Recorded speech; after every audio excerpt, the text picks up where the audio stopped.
We are not perfect. We are not going to do everything right. But at least we will always have the satisfaction of knowing at least we're not France. Well, Brad Stein, the comedian, says we could soon be just like France. So, and a new poll backs it up. A new Pew poll says only 49% of Americans say we're superior to other countries. That's compared to 55% in 2007 and 60% just a few years ago in 2002. So, have we gone soft? And why? Stand-up comedian Brad Stein joins us right now live from Nashville. Good morning to you, Brad. What is at work here with the American people? Well, first off, the polls are a little skewed. You know, 87% of Americans polled believe that polls are inaccurate. So you might want to keep that in mind.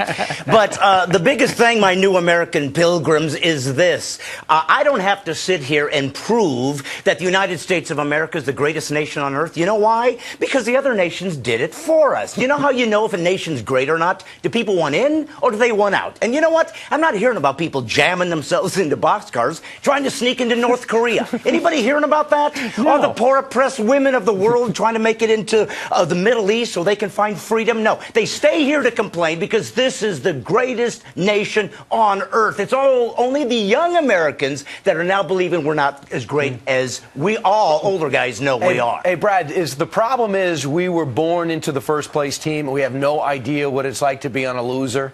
Should America be forced to go to other countries and see how bad it is?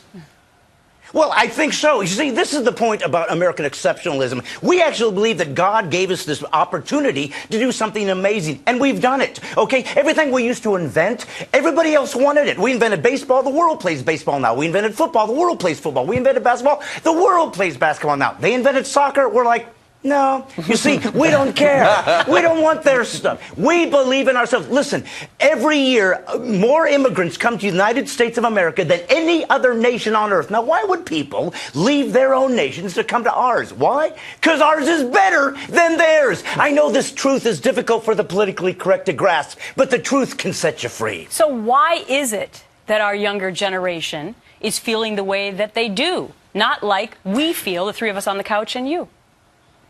Well, listen, here's what's happened. It's indoctrination. That's really the key. Because I don't care what you believe. I care why you believe it. Because if I can change your why, I'll change your what. It's these youth who are being indoctrinated by these leftist, politically correct, fascist university professors that hate America and want this Marxist idea of making everybody level. Why? Because they're compassionate? No. Marxism makes you level so they can control you by letting the state be the supreme God. We have to go back and give a civics course to our kids and say, you know what? You should care about America. It's given more altruism, given more philanthropy, given more to every other nation on earth. You need to know what the founding fathers believed. You need to know why this manifest destiny was created. Cultures come here and we embrace all cultures, but then you become us. Right. That's how it worked. We didn't get here by being multicultural. We got here by being Americans. And teach the kids that it's okay to be great and everyone's not a winner.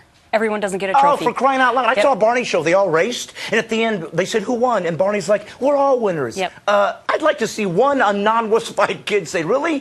What about that last place winner? You know, the fat kid eating cake that hasn't started yet. What's the point of my investment in human growth hormone if I don't get to be the first place winner? Listen, if we're all first place, we tied. If we tied, nobody won. If nobody won, we're all losers. That's what political correctness teaches you. We'd rather have everybody be losers than somebody's better than somebody else. You want to believe in America? You go out and see what we've accomplished. You continue to be the entrepreneurs like conservatives are and those who believe in the Constitution. You go forth and not rewrite history.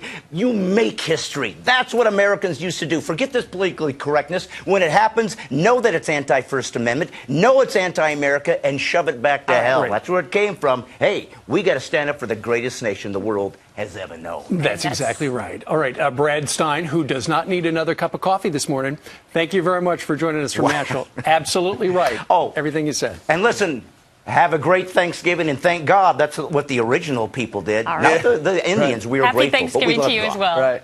Maybe he should be on the super committee.